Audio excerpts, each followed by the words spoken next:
just talk about evaluating the Virginia Tech game. You only give up 14 points, but obviously they had some success running the ball. Like, what were your big picture takeaway from that game? It's never any good. You get pissed off when people run the ball on you.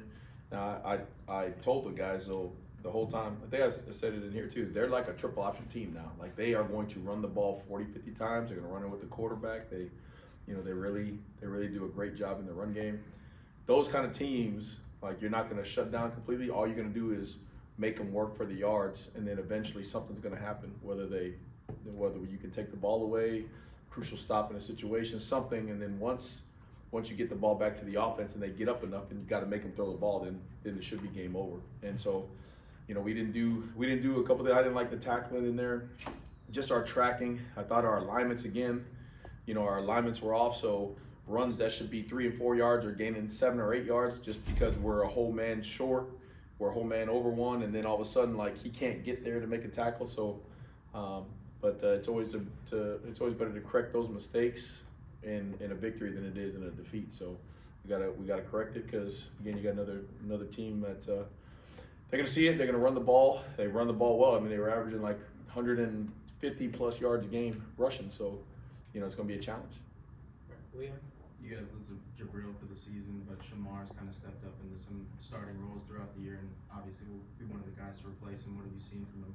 Yeah, I mean, Duty, as his process continues to grow, like he continues to produce and he continues to get better. I think that's the biggest thing with him is he's a guy who athletically wise, skill wise, he's up there with some of the greats. He's long, he can run, he's twitched up, he's super competitive.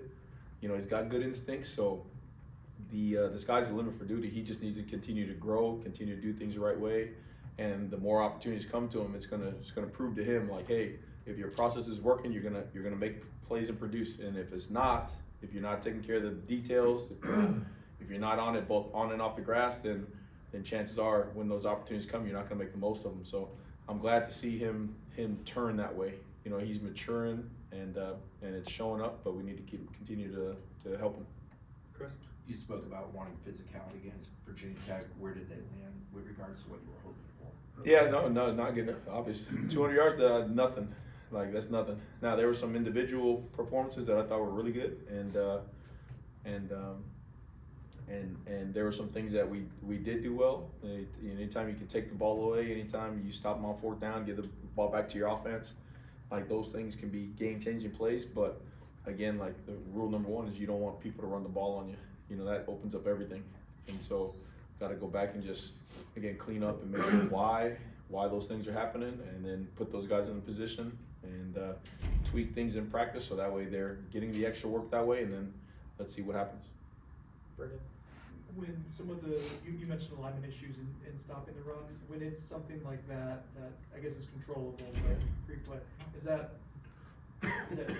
positive to you in that it can be corrected, or is it more frustrating? I guess how do you view it when it's something that is a controllable? Oh, I mean, it's really frustrating. You know what I mean? Obviously, when that's why they ran the ball for 200 yards. You know what I mean? Like when you're not aligned right, or your eyes aren't in the right spot, or we got one side of the defense running one thing, we got another side of the defense running another thing.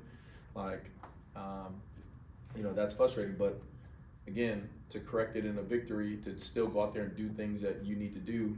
Like I'm not happy about that, but what I am happy about is things were going like that, and they were able to like still be even keel and calm down enough to make certain plays in the game that gave the ball back to the offense for them to go blow open the game. And so you have to be real, and you have to take away the good and the bad. I don't like the alignments, I don't like the physicality at certain times, but there's some guys who literally made some big time plays. I mean, Mandrell made big time plays. Jerry, I mean, it was awesome to see him play like that. I mean, he goes out in the first series, makes the interception, but then later on, he makes that stop. He's in man coverage, guys. He's in man coverage, and he recognizes the set 4x1. He sees the swing, he sees the ball, and he runs up there and he makes a tackle for a loss. I mean, like, that's big time football. And for all the slack he's been taking and stuff, like guys don't truly understand like how well he really did play. And so again, you take the good and you take the bad, you try to fix the bad, you try to amplify the good, and then you try to get the guys back. You know, right now they're on empty slates for a team, again, that is really, really, really good on offense. I don't care what happened to them last week. Like, you know, everybody's gonna have their off weeks. They are a really good offense. They're really good offense. You watch them. Their wide receivers, they're really good. Their running backs run really, really hard. They're really productive. Their tight ends are dynamic. You know what I mean? Their quarterback is as smooth as they come. He reminds me of a young Jaden Daniels, like just smooth.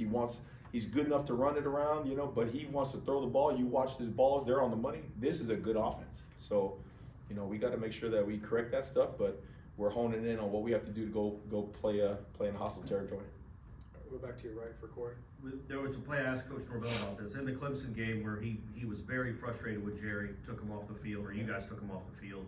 To see him start the game like he did, the interception's great, but that play you're talking about where he triggers immediately. Mm-hmm. How good is that to see, just as a coach, to see a guy taking coaching, I assume taking coaching and making a play like that and answering the call? Yeah, that's a microcosm to life, you know. I mean, he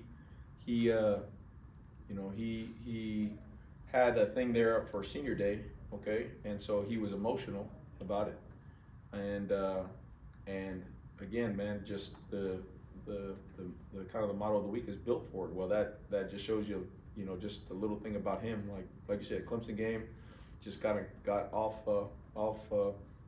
track there, had to get his mind back right, and then to come back the next week and probably play his best game. I mean, that's life, right? But that's the process. You're going to get knocked down. He got back up.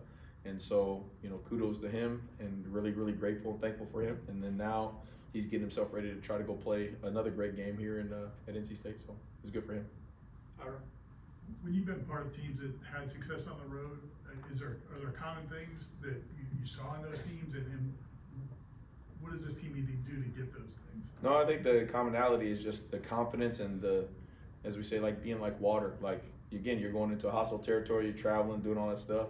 You're sleeping in hotels, all that kind of stuff. There's going to be a lot of distractions. There's going to be a lot of ebbs and flows of the game. You know what I mean? And you just need to be very calm. I mean, you need to be confident and calm. And then when your time comes, you got to make the play.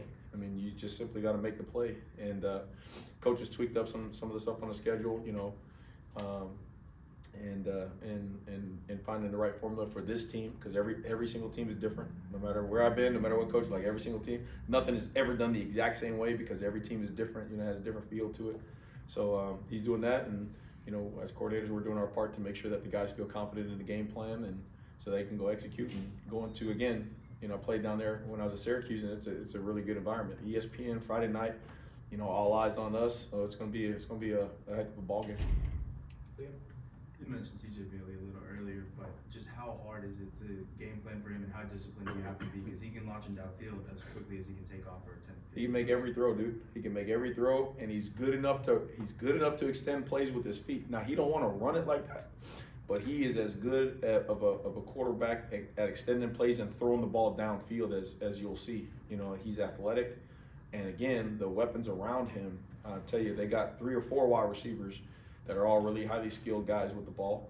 They got both running backs respect like crazy because they run hard as heck, man. These guys break tackles, they run through tackles, they run over you, through you, around you, spin moves. The tight ends, both of them, I mean, good blockers. 7 is a really good wide receiver as well, weapon that way. So, man, like, he operates the offense, he knows. So it's gonna be a challenge. We're gonna have to be really locked in, know the game plan, but more importantly, how we do things, how we tackle, how we rally to the ball, you know, how we attack the ball in the air when it is in the air, how we play man coverage, how we play zone. Those things are going to be probably the most important things. Chris? Staying with the theme of their offense, when they have an outside receiver like Trell Anderson and a guy like Justin Jolly who can do so much in the middle and all over the field, how much is that complicated for a defensive scheme? When you have to defend everything, it's tough. So, like, you know, if you look at their scores and stuff, nobody has truly stopped them. I mean, they've had some off days. They had a really off day last week against a good team.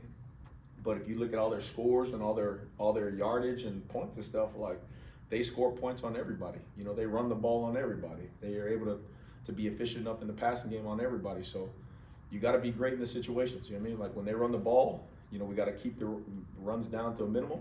So that way when we get a chance to play coverage, whether we blitz them or whether we play full coverage, you know, you're gonna have to make plays. This is a playmaker game because they got so many weapons. You're gonna have to make plays. One-on-one, you're gonna have to make some plays. So, you know, just rally and make sure the guys feel confident in it.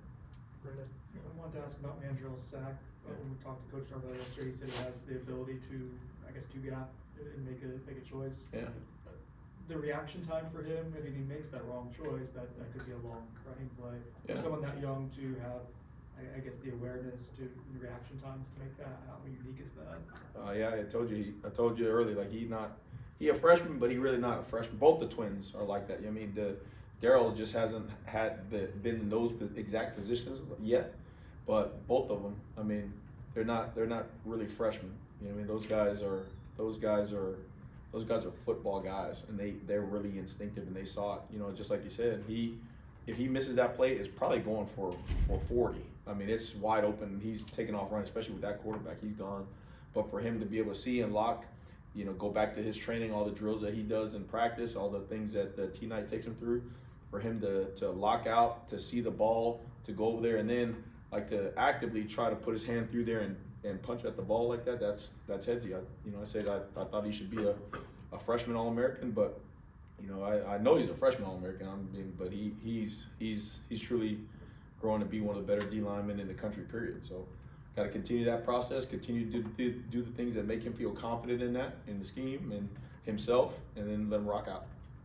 If I can follow, what's his upside, his future? We're seeing it all kind of like three games in a row. I think with the sack, it's all happening very quickly. But like, how much better can he still get? Yeah, I mean, a lot. I mean, like, you know, he's going off of pure instinct now. Just wait till he's bigger, faster, stronger, and he anticipates and he knows blocking schemes and that first blink to him. Like right now, he's taking 2 blinks to see it, and he's just reacting. Pretty soon, he's going to be big, fast, and strong, and he's going to blink, and in that first blink, he's going to know exactly the play, and that's where you get guys whose pictures go on the wall, and you know they're All-Americans. They're up for the Nagurski and all that kind of stuff. He's got that kind of potential, but and a lot of guys, some of the other guys do. But again, that's just making sure that we surround him with the things he needs in order to grow that way. You know what I mean? That we continue to pour into him. He continues to live the process, him and his brother, and just let him grow. So. Ira? What was it like, you know, for you as their leader to kind of see the players, the defense players particularly, you know, having Ethan back around the team and just kind of that, you know, what this team's been through in that instance, but for Ethan, but also for the guys to kind of handle all that. Yeah, I mean, this is a tight group. Like you said, when again, like I've said it before, like the adversity, you don't play in the kind of games you played in, and you know, whether they've gone our way or not, like still be able to fight back in position to give this team and this university a chance to win games like that. Like that shows something else is there. You know what I mean? There's something else is growing inside of them, and that's a great example. You know, Ethan and everybody rallying around Ethan, and truly, like it ain't no fakeness there. Like he's a brother. Like he's one of their brothers, and so like, you know, them seeing him, it inspires all of them to understand the moment, right? Like you have no idea. You have no idea. You step 1 foot the wrong way in life, like you had no idea. And so for them to see that, like to see that and feel that right there with him, like and his fight and his journey, bro, that's big time ball. That's the team right now. That's the team. They're fighting, they're staying together, and it feels like the more that adversity hits, the closer that these guys are getting. So we just got to keep on believing and fighting and give them things to be confident with. Anything else? All right. Thank you, Coach. Great for you guys. Thanks, guys. Thank you.